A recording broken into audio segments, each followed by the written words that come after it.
Headaches are a very common symptom that are divided into primary and secondary headaches, where in primary headaches, the headaches themselves are the disorder, while secondary headaches are the result of an underlying condition.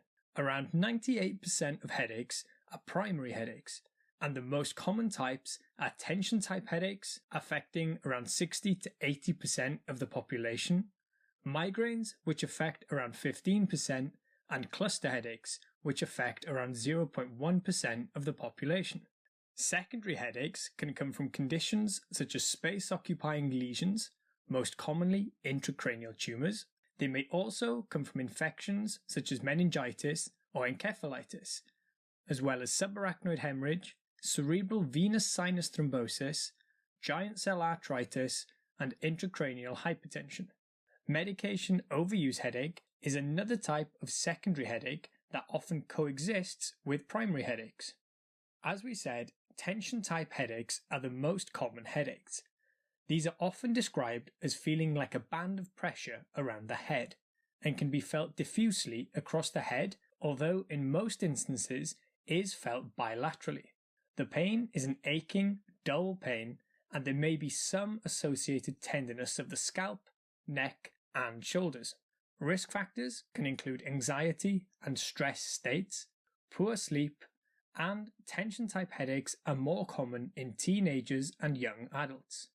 They can also be divided into episodic and chronic headaches, with episodic happening less than 15 times a month, while chronic being 15 or more times a month, which is an important distinction as this may change the treatment.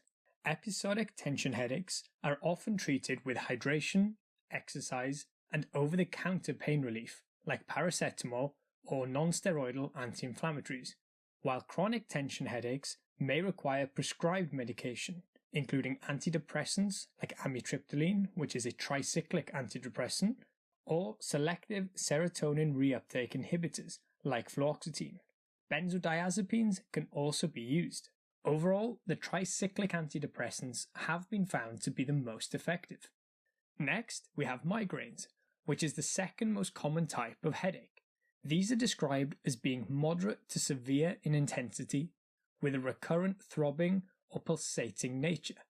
In contrast to tension headaches, migraines may often be unilateral and may also have additional symptoms such as nausea and vomiting, photophobia, and phonophobia.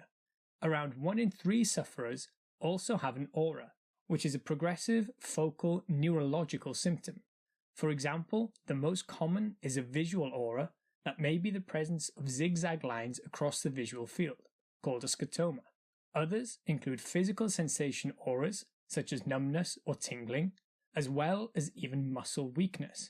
As with other headache types, migraines may be classed as episodic or chronic, but it is important to consider that chronic sufferers of migraines are more likely to have more social difficulties, which will further add to their stress. The acute treatment involves over-the-counter medication such as paracetamol or non-steroidal anti-inflammatory drugs, followed by triptans if there is no improvement.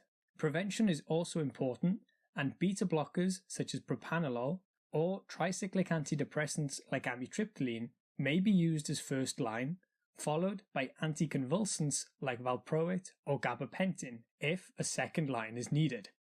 Cluster headaches are next, and these come under the category of trigeminal autonomic cephalgia.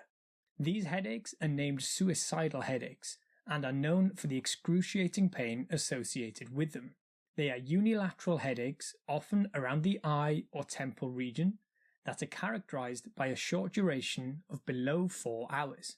Associated findings include sweating, tearing, hyperemia, ptosis, and rhinorrhea, as well as severe restlessness. The attacks tend to happen at roughly the same time during the day, which is why they are sometimes called alarm clock headaches, and are often precipitated by drinking alcohol. These headaches are often seen more commonly in young men and in smokers. Episodic cluster headaches are classed as lasting between 7 and 365 days, with at least 1 month of complete remission. But if there is no pain-free month and the pain is ongoing beyond a year, it is classed as chronic. The treatment comes down to relief of acute episodes as well as the prevention of future episodes. Acutely, oxygen therapy is useful, as are triptans, while prevention may include the calcium channel blocker verapamil, lithium, or topiramate, and in some cases, deep brain or occipital nerve stimulation may be effective. Secondary headaches are headaches due to an underlying cause, and as we said, make up around 2% of all headaches. We already mentioned the conditions that can cause secondary headaches, but what are the red flags that may help us distinguish them from primary headaches? One is the presence of a thunderclap headache, a sudden, hyperacute onset of exploding pain, which is often described as the worst headache of my life by patients. With this history, the possibility of a subarachnoid hemorrhage must be explored.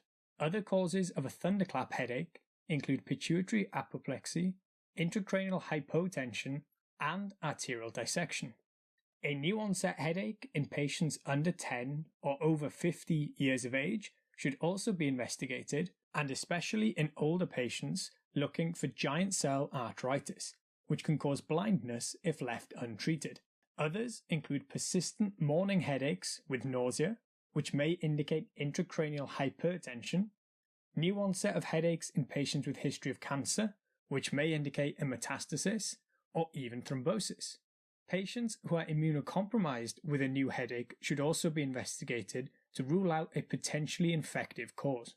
A headache progressing over several weeks, or a headache associated with postural change, which may indicate a CSF leak, should also be further looked at.